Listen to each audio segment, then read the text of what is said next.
pujian juga punya namanya. Mari kita mulai ibadah pada malam hari ini dengan pujian hati sebagai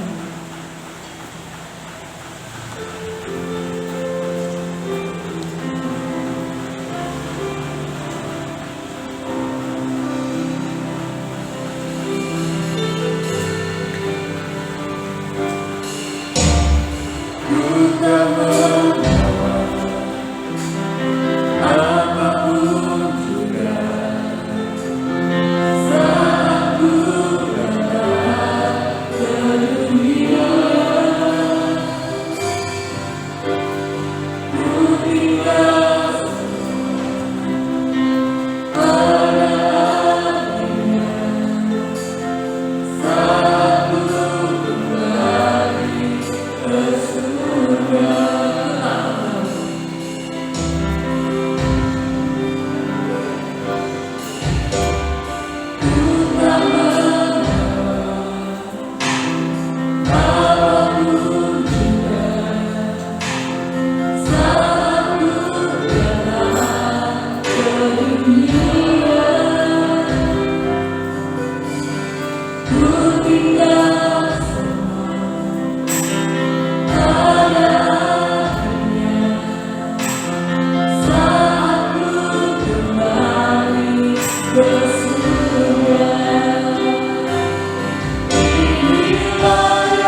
ibadah kami sore hari ini, dan yang siap untuk memuliakan Tuhan, mari bersama kita katakan.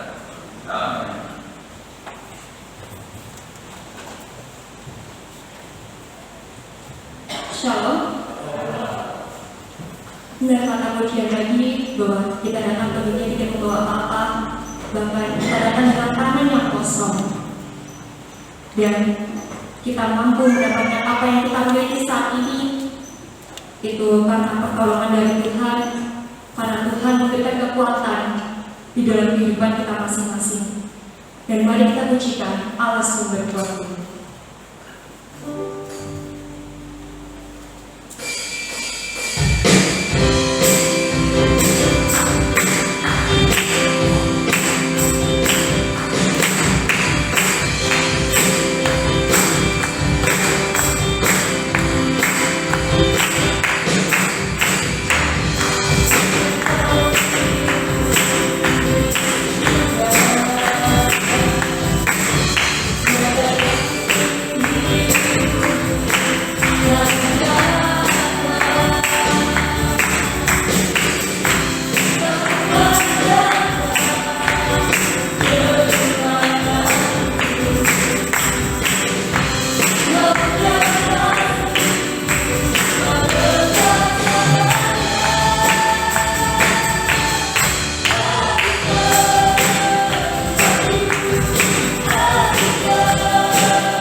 Sebelum kita mendengarkan sabda firman Tuhan, mari kita pujikan pemilik hidupku. Mari kita taruh harapan kita kepadanya, karena hanya Dia yang memiliki kehidupan kita, dan semuanya akan indah di dalam rencananya.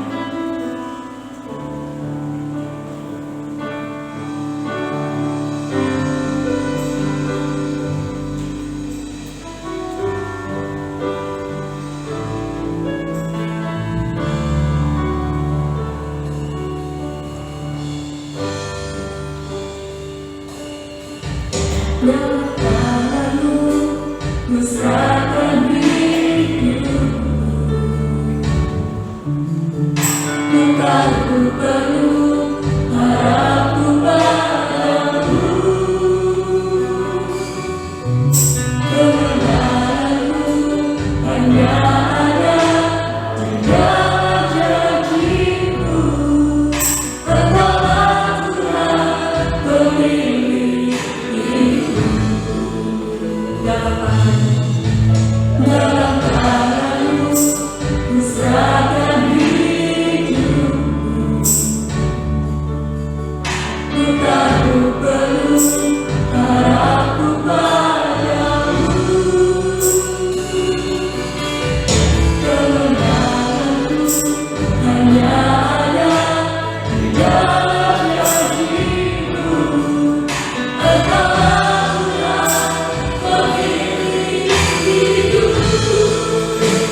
ibadah kita pada malam hari ini secara khusus dalam waktu kita firman Tuhan.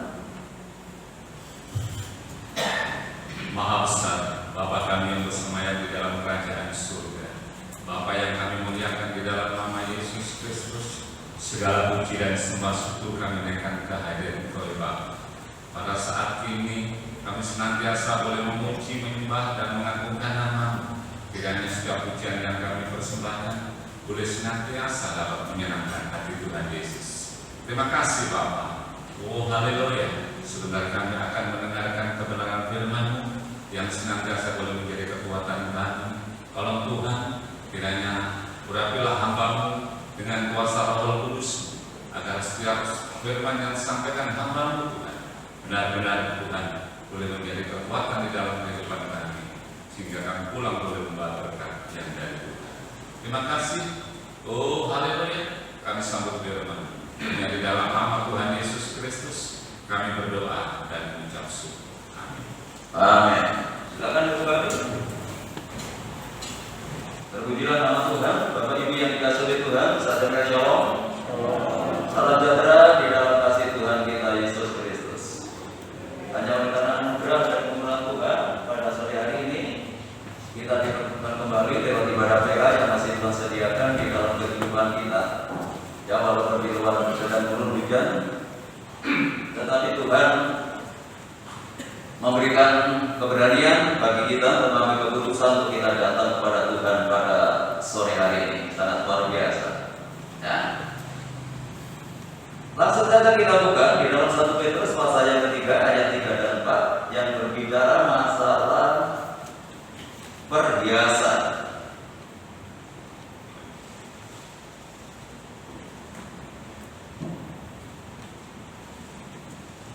1 Petrus pasal 3 ayat 3 dan 4, demikian firman Tuhan. Perhiasanmu janganlah secara lahiriah, yaitu dengan mengepang-ngepang rambut, memakai perhiasan emas, atau dengan mengenakan pakaian yang indah-indah. Tetapi perhiasanmu ialah manusia batinia yang tersembunyi dengan perhiasan yang tidak binasa, yang berasal dari Roh yang lemah lembut dan tenteram, yang sangat berharga di mata Allah.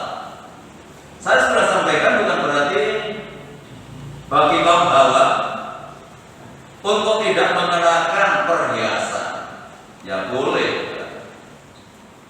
Jadi mengenakan perhiasan tidak dilarang. Mengenakan barang-barang yang branded itu juga tidak dilarang, tetapi bukan untuk dipamerkan.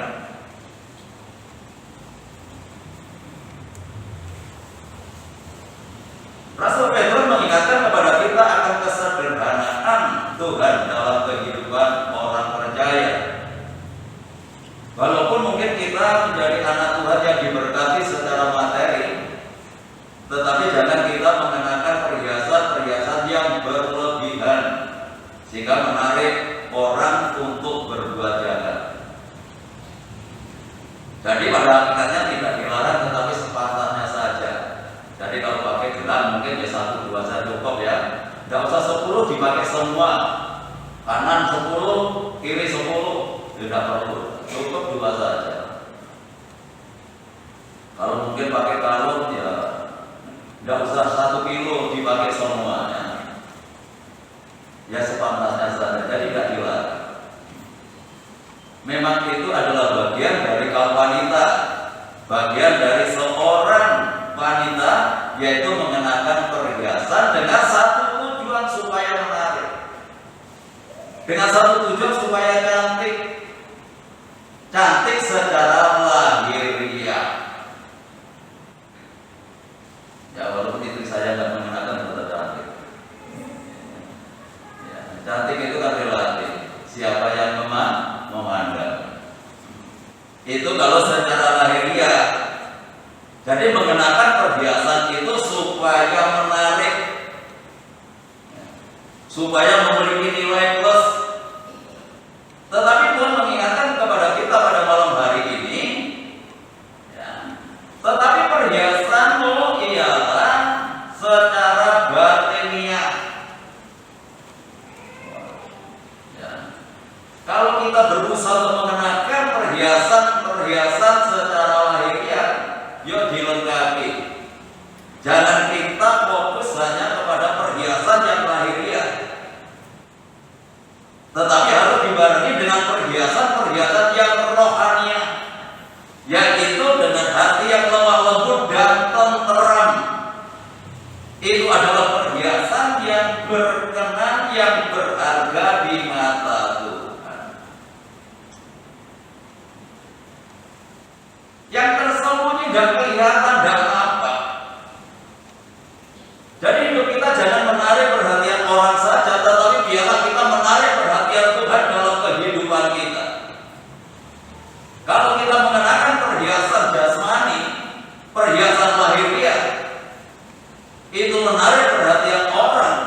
perhiasan rohania yang menyenangkan, yang menarik hatinya Tuhan.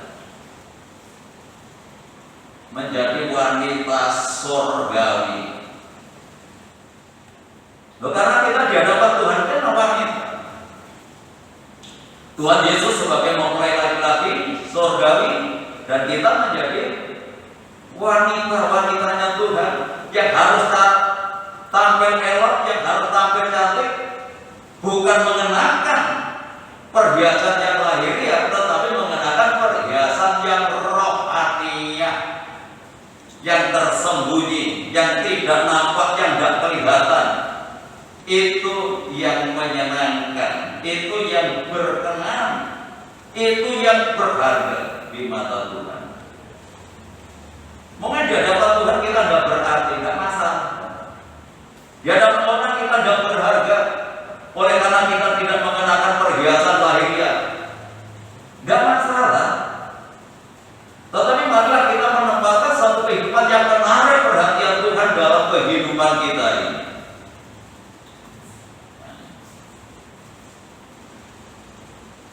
Karena itu yang sangat berharga di mata Tuhan. Apalagi dalam 1 Korintus pasal 11, di sana dikatakan bahwa kita ditempatkan oleh Tuhan. Ya, Rasul Paulus membawa sidang jemaatnya menjadi perawan yang suci yang sedang dipertonankan dengan seorang laki-laki, yaitu Kristus. Dan posisi kita saat ini sedang dipertonankan dengan Tuhan, menjadi perawan yang suci, menjadi perawan yang hidup dalam kebenaran, yang menjadi perawan yang berkenan di hadapan Tuhan. Kita saat ini sedang dipertonankan.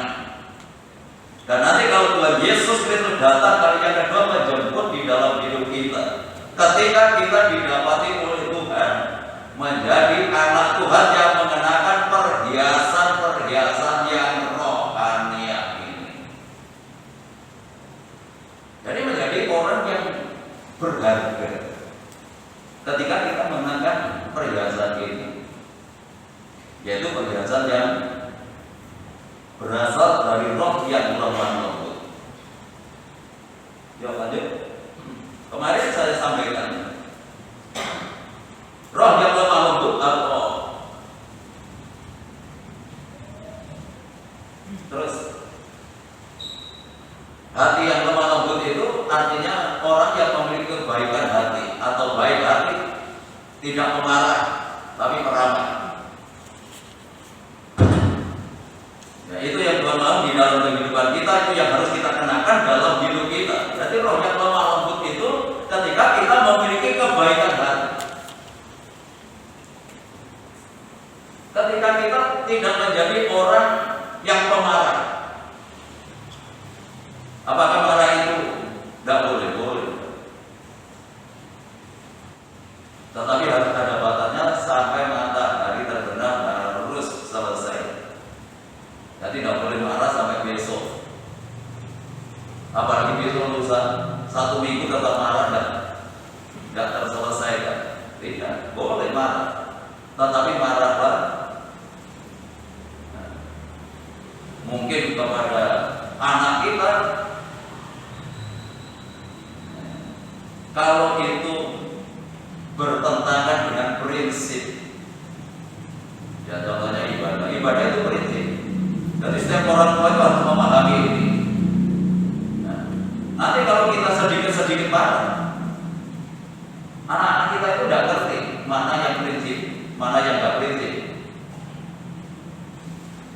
mana yang berarti, mana yang tidak berarti, tidak bisa membedakan. Karena sudah biasa. Bapak itu marah, ibu itu marah biasa. Malah jujur aneh, kalau jam ibadah, anak-anak kita tidak ikut ibadah, lalu diam saja.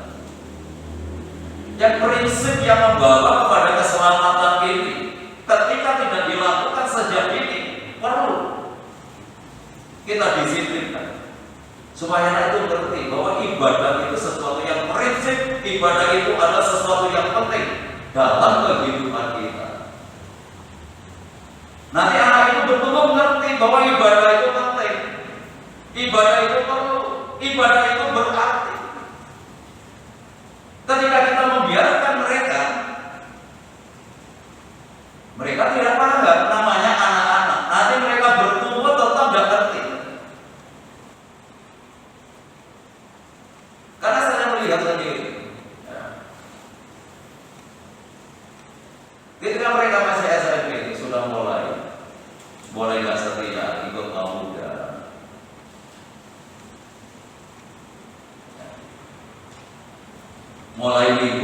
juga.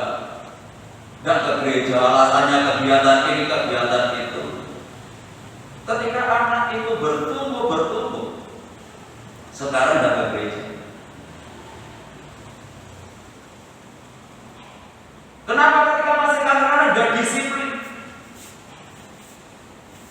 Ketika karena dibiarkan, anak itu nggak ngerti bahwa ibadah itu penting. Malah ironisnya, orang tuanya bukan menarik anaknya, malah orang tuanya tertarik anaknya. Kesetiaannya pun menjadi bukan. Ini sangat ironis sekali.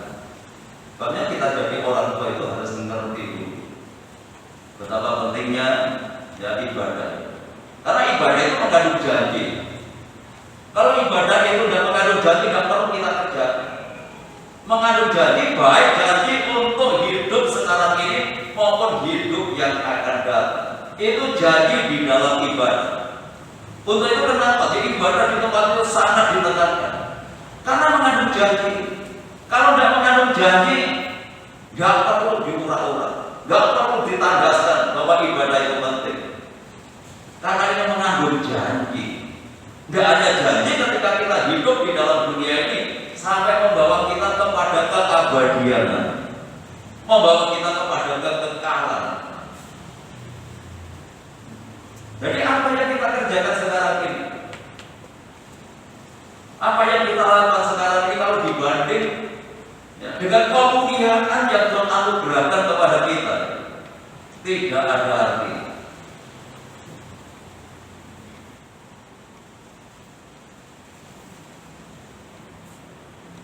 Itu sebabnya Rasulullah mengatakan ya di dalam 2 Korintus pasal yang keempat ayat 16 itu, walaupun secara badani semakin merosot, tapi aku tidak tawar hati.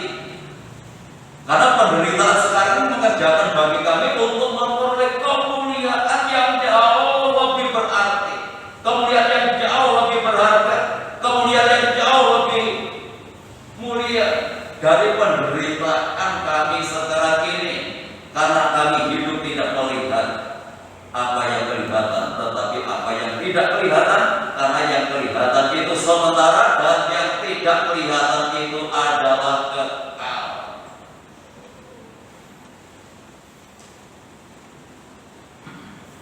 Nah, jadi sebabnya kita menjadi anak Tuhan itu jangan ya hanya kita berharap kepada Tuhan itu masalah-masalah yang nampak, masalah yang kelihatan. Jika kita lupa ada sesuatu yang Tuhan sediakan yang jauh lebih mulia dari segala apa yang nampak di dalam dunia ini, yaitu kekekalan, yaitu keabadian.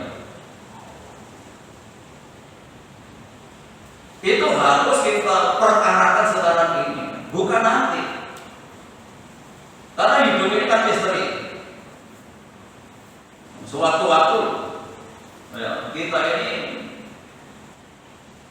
menghadap kepada Tuhan. Kita tidak bisa memprediksi apa nanti umur 80, umur 90, umur 60. Ya. Coba kalau kita nanti menghadap kepada Tuhan, apa yang kita persembahkan kepada Tuhan, tentu harapan kita Tuhan akan mengatakan, hai hambaku yang setia, masuklah dalam kebahagiaan Tuhanmu. Jangan sampai kita menerima suara Tuhan, Tuhan, Tuhan, tetapi Tuhan mengatakan, aku tidak mengenal kamu karena kamu pembuat kejahatan.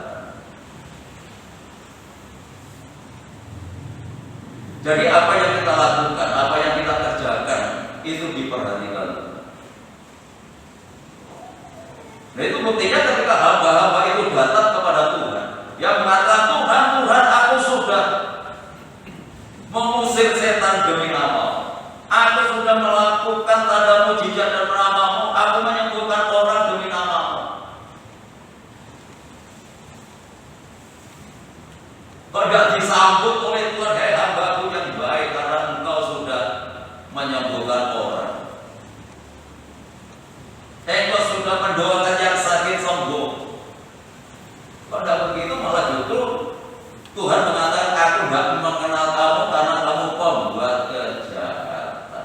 Jadi Tuhan itu tahu persis keberadaan kita, apa yang kita lakukan, apa yang kita perbuat.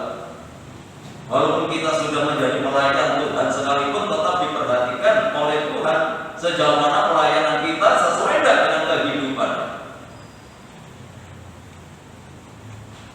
Berarti Tuhan itu tidak memperhatikan karunia-Nya, tetapi memperhatikan bagaimana kita hidup, kepatutan kita sebagai anak-anak Tuhan. Dan tentu ini menjadi harapan kita bersama, ya. Jangan sampai kita nanti mendengar suara seperti itu, aku tidak mengenal kamu karena kamu membuat kejahatan. Ya. Dan biarlah kita mendengar suara, hai hambaku yang setia, masuklah dalam kebahagiaan Tuhan. Itu ini yang kita harapkan.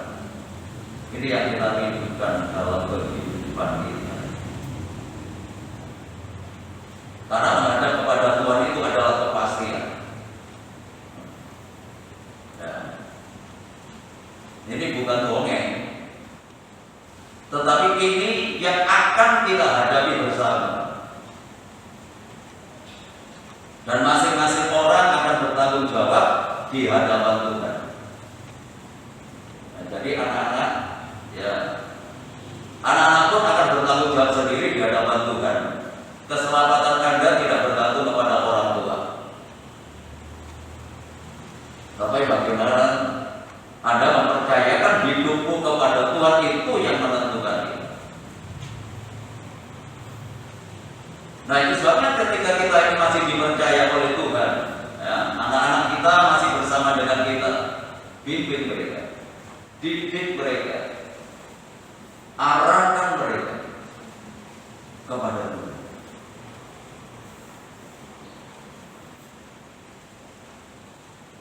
Penderitaan yang kita hadapi sekarang ini, itu penderitaan yang biasa.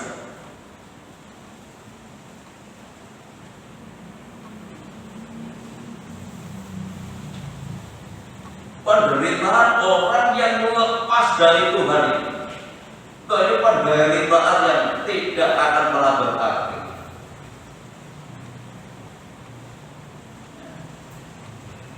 Itu sebabnya, ya, saya merenungkan, ya, orang-orang yang hidupnya, ya, kebaktian sesuka hatinya, leftover, ya, kebaktian.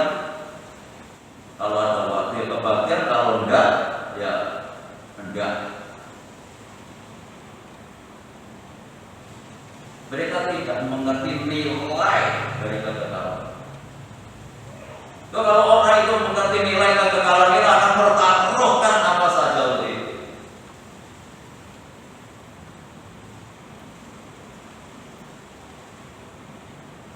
Jadi penderitaan yang kita alami sekarang itu penderitaan biasa. Seperti Rasul Paulus katakan dalam 1 Korintus pasal 13, biasa. Tetapi orang yang lepas dari Tuhan, loh, penderitaan tanpa batas. Jadi surga dan neraka itu bukan dongeng. Surga dan neraka itu adalah sesuatu yang real yang kita hadapi bersama. Banyak orang sekarang tidak memikirkan itu, yang penting hidup. Dan sebabnya sulit untuk memiliki hati yang takut akan Tuhan, karena prinsipnya pokoknya hidup, kerja pokoknya hidup. Masalah jujur dan tidak jujur itu tidak pernah diperhatikan, pokoknya dapat untung, bisa hidup bersama keluarga. Kita sebagai anak pun tidak seperti itu. Nilai kekekalan itu jauh lebih berat, ya, dari apa yang ada di dalam dunia. Nah, itu sebabnya kenapa nih? Kenapa perhiasan yang lemah lembut, memiliki hati yang baik, bukan pemarah tetapi peramah.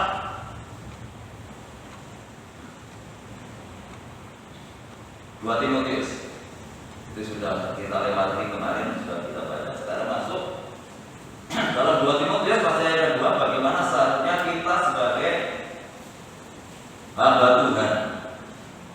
Yang dimaksud hamba Tuhan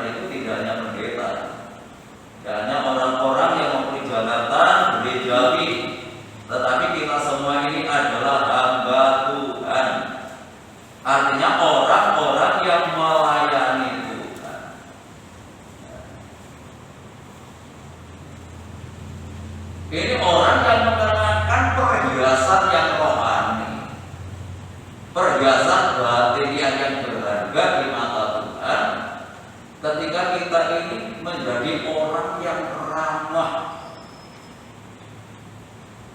Ya, karena lemah lembut itu juga ramah, bukan pemarah. Ya. Ayat 24.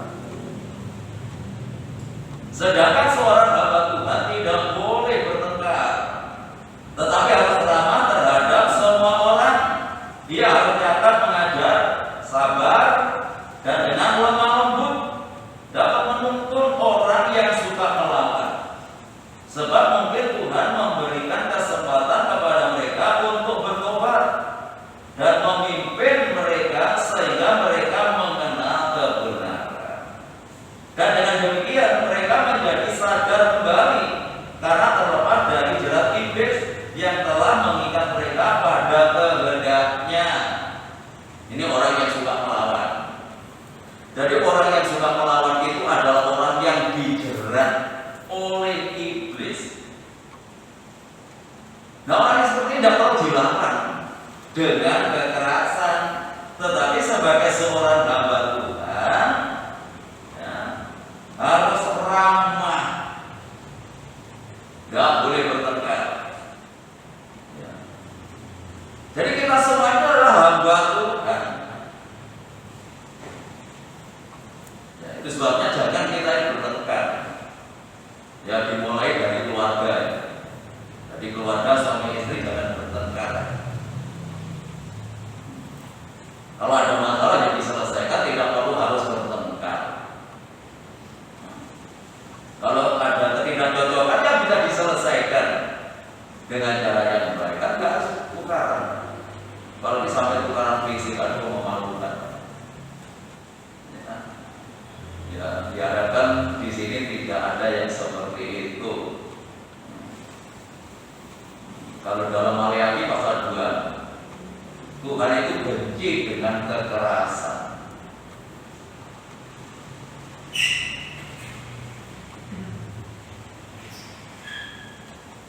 Benci dengan kekerasan. Kekerasan itu adalah kekerasan dalam rumah tangga.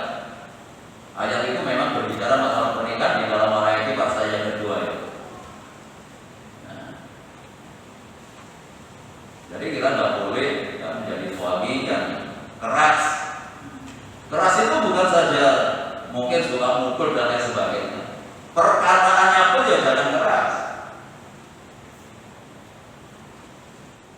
Keras bukan berarti suaranya banter. Keras dalam arti perkataan yang menyakitkan, itu keras. Kalau suara banter saya ini memang dari sononya seperti ini, ya, jadi tidak kaget. Saya tidak bisa seperti Pak Heri, slow itu kalau bicara. Pak Heri kan slow, walaupun dikasih mic sekalipun ya kadang-kadang masih slow. Ya. Tetapi kalau saya sudah dari sononya suaranya memang seperti ini. Yang dimaksud keras itu bukan nadanya, tetapi isinya. Jangan sampai menyakitkan. Jadi seorang hamba Tuhan itu tidak boleh bertengkar, tapi harus ramah terhadap semua orang. Nah.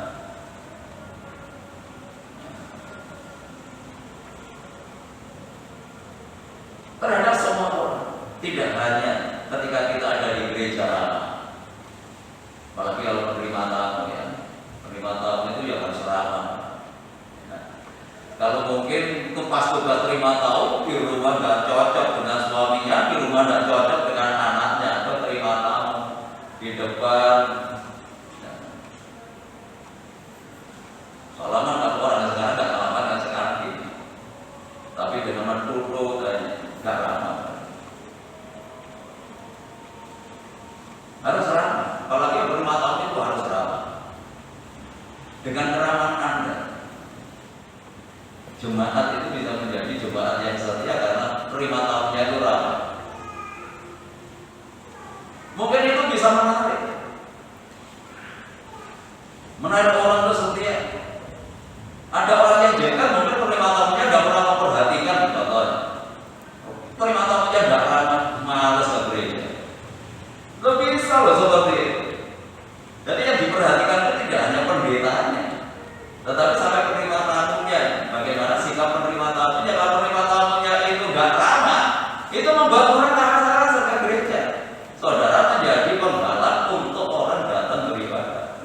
sebabnya Tuhan mengajar kepada kita. Ini perhiasan yang lemah lembut dan roh yang lemah lembut itu ketika kita mengenakan kehidupan yang ramah terhadap semua orang. Walaupun mungkin hati kita hancur karena persoalan yang kita hadapi, tetapi kita harus tetap ramah kepada orang. Biasanya anak saya dia itu kan cuek dengan orang. Ya memang seperti itu karakternya. Tetapi saya tetap ingatkan, kalau mungkin kamu jalan di situ ada orang harus sokok, mau lucu saja. Memang anak saya ini cuek, ya, dengan orang enggak peduli. Ya kalau murid-murid dari gereja itu ada anak-anak yang kompromi itu ya diam aja lurus saja. Ya jangan seperti itu. Di lingkungan pun kita juga harus bersikap ramah. Kita harus ngerti budaya lingkungan kita seperti apa. Bagaimana kita menjadi saksi Tuhan, bagaimana kita menjadi terang. Dalam hal keramahan saja kita tidak bisa menunjukkan. Sedangkan ini adalah perhiasan. Ini perhiasan yang harus kita kenakan sebagai wanita surgawi. Harus mengenakan perhiasan ini supaya menarik.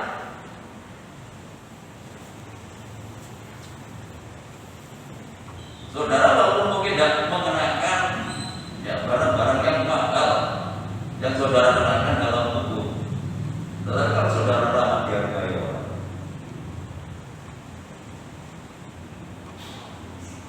Jadi baik di gereja, di lingkungan, dimanapun, memang Tuhan katakan harus ramah terhadap semua orang, jangan sampai bertengkar.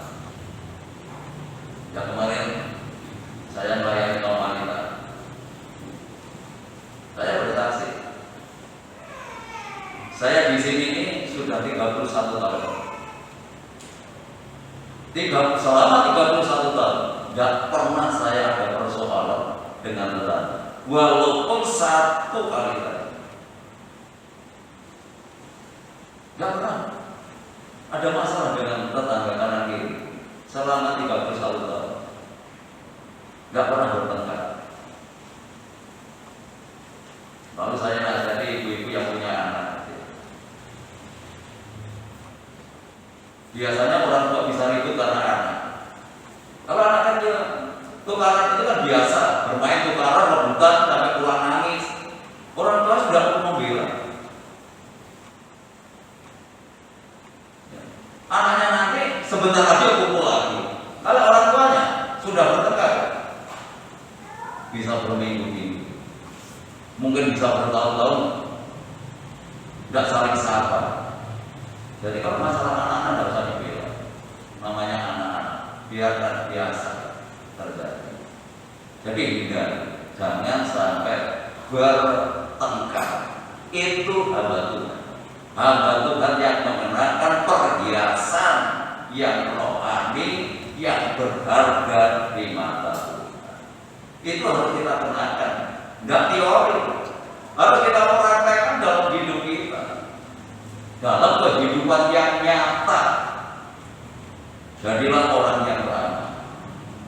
Ya ketika menghadapi orang yang suka melawan, nggak menghadapi orang yang juga ramah dengan kita, yang suka melawan. Yuk kita introspeksi diri kita selama ini ketika ada orang melawan kita.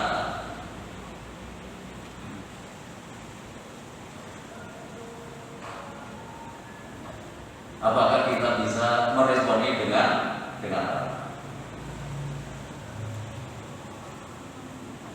kadang-kadang saya menyampaikan firman Tuhan berusaha maksimal seperti ini. Kadang-kadang juga ada yang menjawab. Saya dipuji juga ada kurang. Terima kasih Om. Terima kasih Pak Parulius.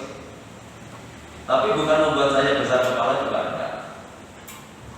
Tetapi juga ada yang menentang dengan apa yang saya sampaikan itu ada. Tapi tidak harus dilawan dengan kekerasan. Harus dijelaskan ulang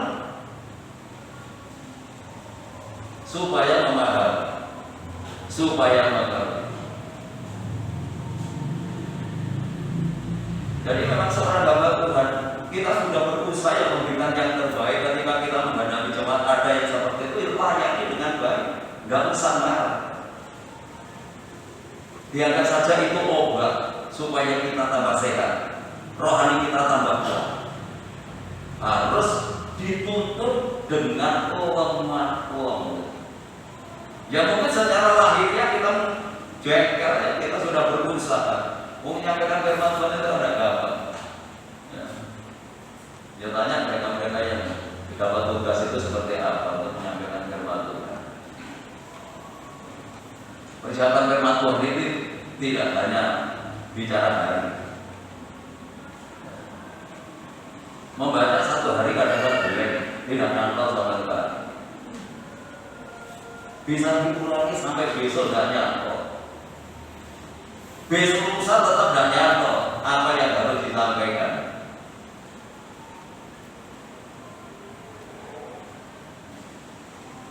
Kurang satu hari Tuhan memberikan firman-Nya, karena firman Tuhan itu Tuhan yang menaruh dalam kehidupan kita.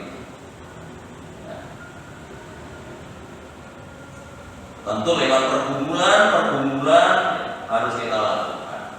Ya. Jadi jadilah hamba Tuhan. Ya kita semuanya adalah hamba Tuhan, mengenakan perhiasan yang lemah lembut dapat menuntun orang yang suka melawan kepada kita. Kita layani dengan lemah lembut itu supaya mereka bertobat. Dan mereka mengenal kebenaran.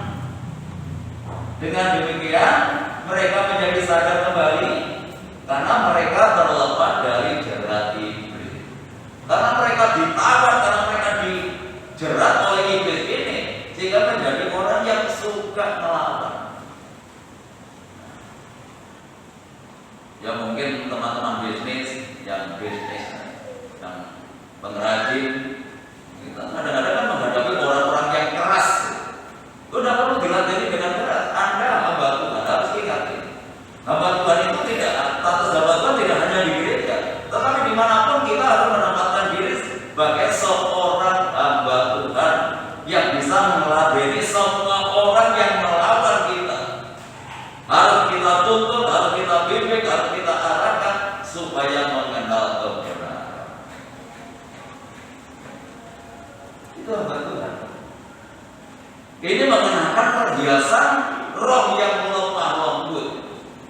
Ini berharga di mata Tuhan. Ketika kita mengenakan perhiasan ini, ya terpujilah nama daripada Tuhan.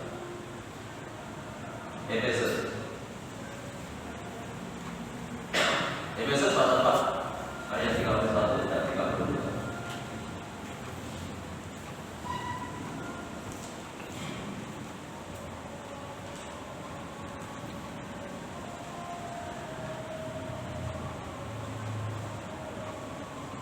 Segala kepahitan, kegeraman, kemarahan, pertikaian, dan fitnah hendaklah dibuang dari antara kamu. Demikian pula segala kejahatan. Tetapi hendaklah kamu ramah terhadap seorang terhadap yang lain, penuh kasih mesra dan saling mengampuni, sebagaimana Allah di dalam Kristus telah mengampuni kamu.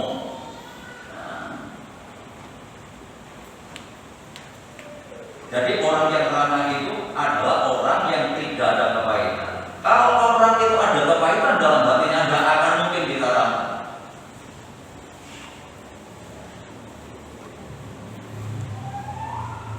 Jadi orang yang ramah itu tidak ada kepahitan,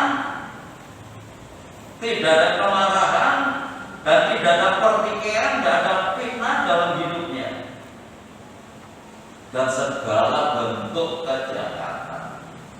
Jadi hatinya itu murni, hatinya itu bersih, sehingga kita bisa berlaku ramah. Ya.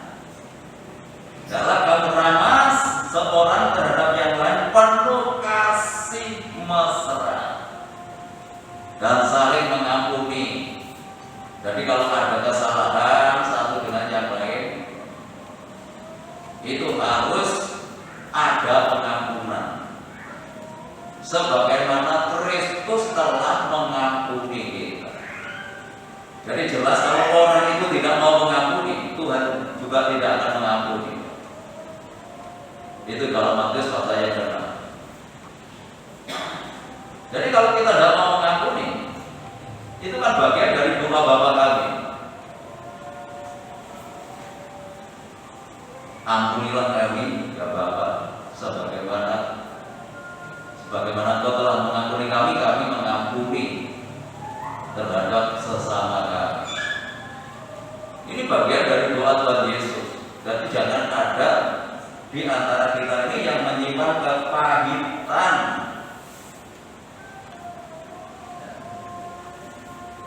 Jadi kalau kita mungkin jengkel dengan orang lain karena mungkin sikapnya, karena perkataannya, tetap harus bisa mengampuni. Ya. Kalau kita tidak mengampuni, tidak bisa bersikap ramah, nggak bisa. Ya, orang yang jengkel itu tidak akan bisa. Ya, bisa bersikap ramah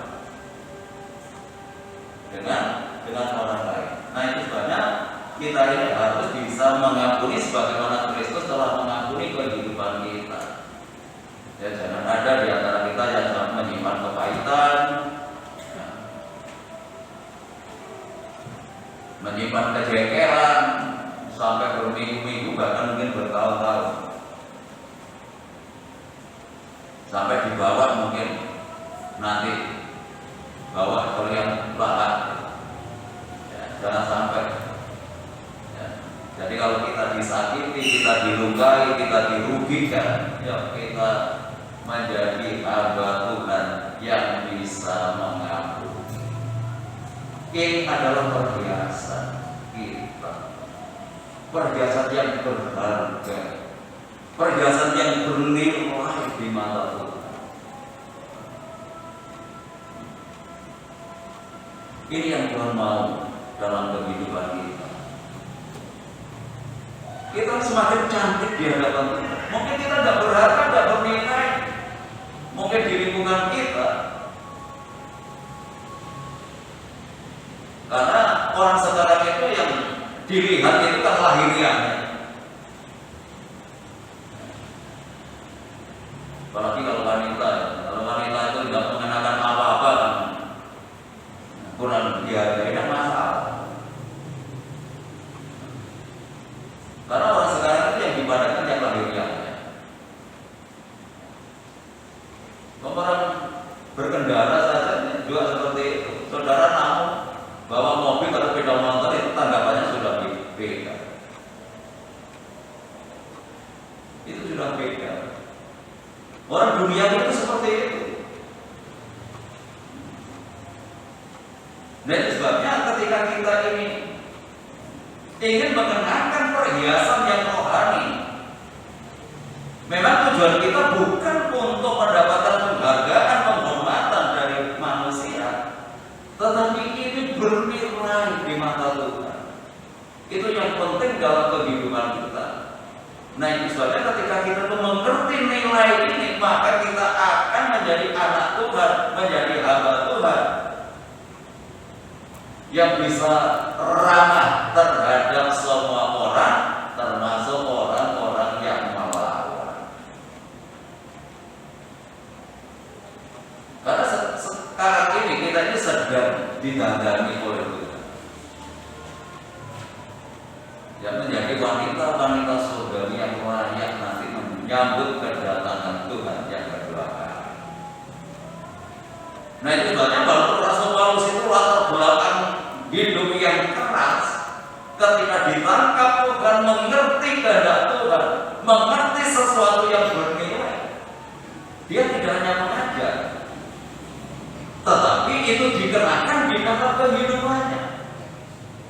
Itu 1 Korintus pasal yang 4.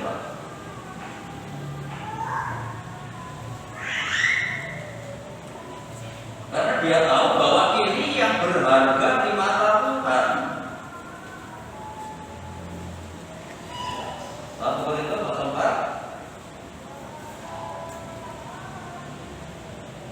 ayat yang ke-13. Mungkin ayat 12 saja yang mulai ayat 12. Kami melakukan pekerjaan tangan yang berat. Kalau kami dimaki, kami memberkati. Kalau kami dianiaya, kami sabar. Kalau kami difitnah, kami tetap menjawab dengan ramah.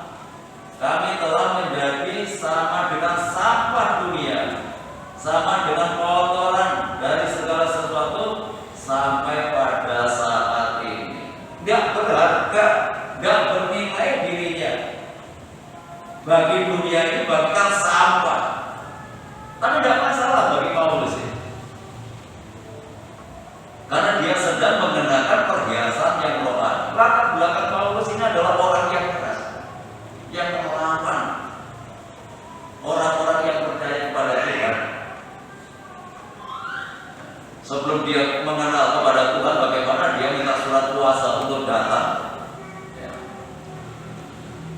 ke Damsyik untuk menghukum, untuk menganiaya orang-orang yang percaya kepada Tuhan. Dan atas perintah Saulus, orang-orangnya membunuh Stefanus. Itu perbuatan dari Rasul Paulus sebelum dia ditangkap oleh Tuhan. Dia latar belakang hidup yang keras, karena agamanya yang dipegangnya itu membuat dia itu menjadi orang yang keras. Berarti agama yang diyakini itu tidak mengubah kehidupannya menjadi baik. Yang membuat orang itu menjadi baik memang bukan agama, tetapi Tuhan Yesus Kristus itu yang dapat mengubah kehidupan. Bagaimana ketika dia ditangkap oleh Tuhan, dijadikan pelayan Tuhan, dia berbalik kehidupan. Dia katakan di dalam ayat tadi, kami melakukan pekerjaan tanah yang berat. Kalau kami dimaki, kami memberkati. Bagaimana dengan kita? Ketika kita dicaci maki, balas dengan caci maki. Ini memang gak mudah. Ini gak gampang. Mengenakan kehidupan seperti ini gak gampang. Mengenakan kodrat ilahi itu namanya. Sama seperti yang dikenakan Tuhan. Ketika Tuhan dicaci maki, dia di atas kayu salib, Tuhan tidak membalas dengan caci maki, malah berdoa kepada Bapaknya, ya Bapa, ampunilah mereka, karena mereka tidak tahu apa yang mereka lakukan. Ini harus kita kenakan dalam hidup kita. Ini sama dengan roh yang lemah lembut tadi, ketika dicaci maki dan membalas dengan caci maki, tetapi memberkati. Kalau kami dianiaya tetap sabar. Kalau kami ditekan, dirugikan, ya tetap sabar. Mungkin kita cara ini tidak dianiaya, tetapi kita menghadapi situasi yang menekan dalam kehidupan kita, ya mungkin teman bisnisnya dan lain sebagainya. Bisa tidak menghadapi semuanya ini dengan sabar? Harus kita kenalkan. Kalau Rasul Paulus bisa berubah, kenapa kita tidak? Karena kemauannya yang kuat ini untuk mengenakan perhiasan yang rohani ini supaya layak menjadi wanita-wanita surgawi. Termasuk kehidupan kita wanita surgawi, karena pribadi Tuhan sebagai mempelai laki-laki surga.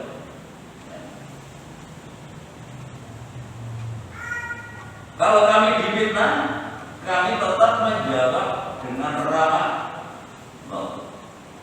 Tapi kita difitnah itu menyakitkan. Ya, seringkali kita nggak tahan ketika kita difitnah.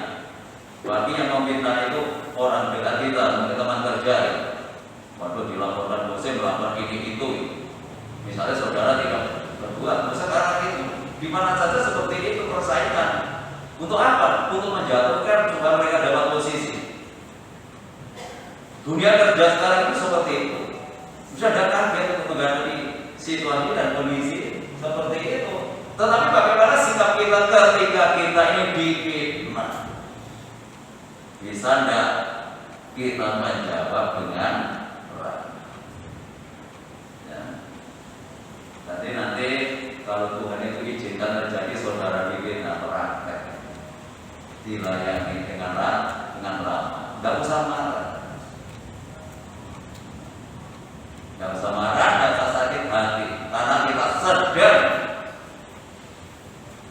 dipercantik oleh Tuhan untuk mengenakan perhiasan yang rohani ini, karena ini yang berharga di mata Tuhan. Sehingga kita layak ketika kita nanti menghadap kepada Tuhan sesuai dengan hatinya Tuhan. Hidup kita semakin berkenan di hadapan Tuhan ketika kita mengenakan perhiasan yang rohani. Tuhan Yesus memberkati kita malam ini. Ya, mari kita berusaha untuk menyenangkan hatinya Tuhan.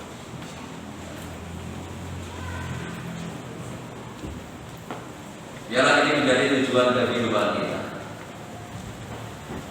menyenangkan hatinya Tuhan. Tuhan itu menyenangkan. Tuhan, bentuklah hati ini sesuai dengan kehendak.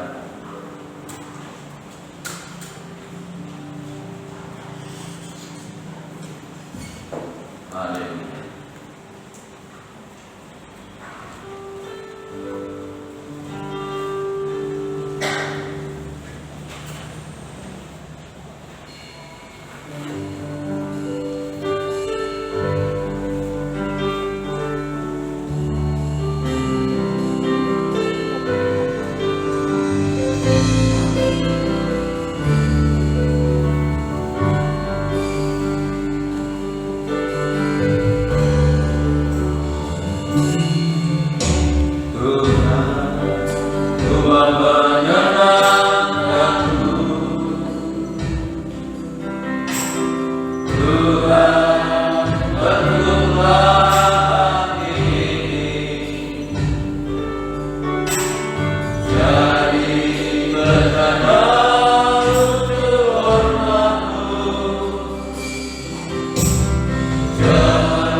atas segala kebaikan-Mu Tuhan, atas segala kasih-Mu Tuhan.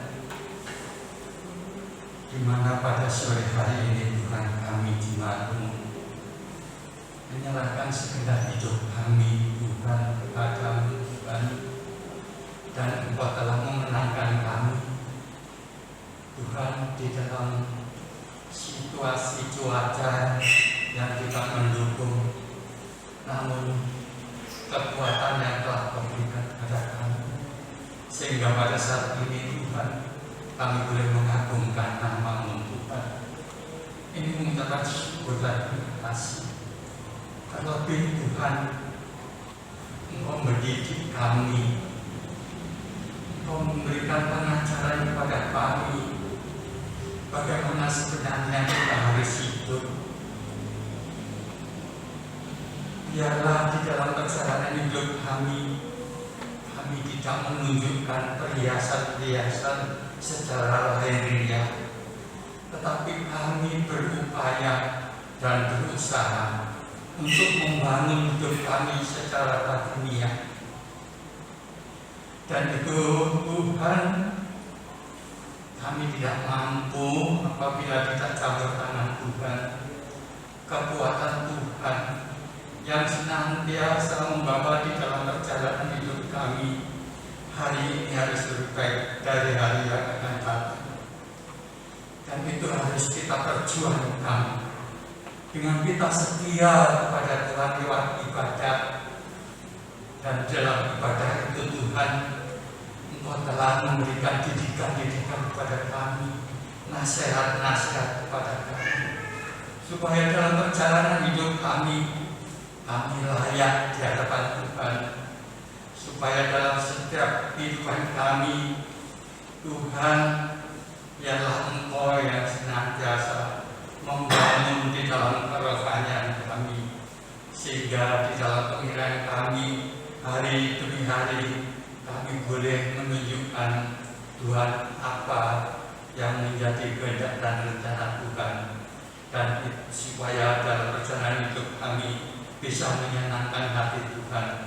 Namun juga kami menyadari tanpa campur tangan Tuhan, tanpa memperoleh kekuatan daripada Tuhan, kami tidak mampu melakukannya. Oleh sebab itu Tuhan, biarlah Roh-Mu yang senantiasa menuntun kami, membimbing kami, sehingga apa yang kami lakukan sesuai dengan kehendak dan rencana Tuhan.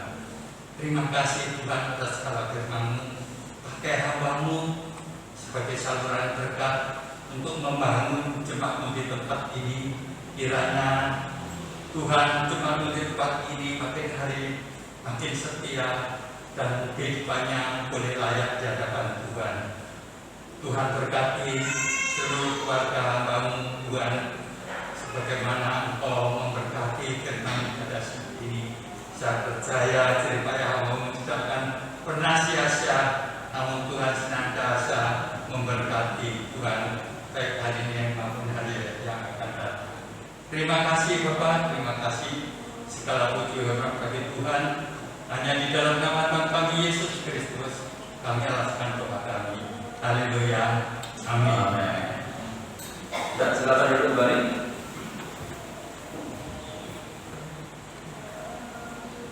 Kita perhatikan kegiatan-kegiatan ibadah kita hari Jumat. Ada yang lain? Ya, kita doakan untuk Ibu Mestia, ya, juga yang masih sakit sampai hari ini. Kita terus doakan supaya Tuhan memberikan pertolongan. Terima kasih Yesus. Hanya rasa syukur dan terima kasih yang kita naikkan di hadapan Tuhan mengakhiri ibadah kita pada malam ini. Karena hanya oleh karena anugerahnya, hanya oleh karena kemurahannya, Tuhan sudah menyatakan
Demikian pula untuk jemaat yang lain yang saat ini dalam keadaan yang kurang sehat, kami serahkan semuanya ke dalam tangan-Mu Tuhan.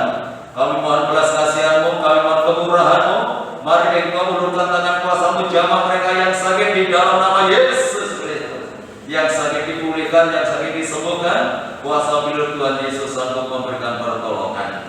Kami menyerahkan untuk Saudara Agus dengan Saudara Deborah yang akan masuk dalam pernikahan pada tanggal 19 nanti. Tuhan berkati, Tuhan memberikan kekuatan, kesehatan, kedua mempelai bersama keluarganya supaya dapat melaksanakan panggilan Tuhan lewat pernikahan ini dan semua berjalan dengan baik dan boleh membawa kemuliaan bagi nama Tuhan.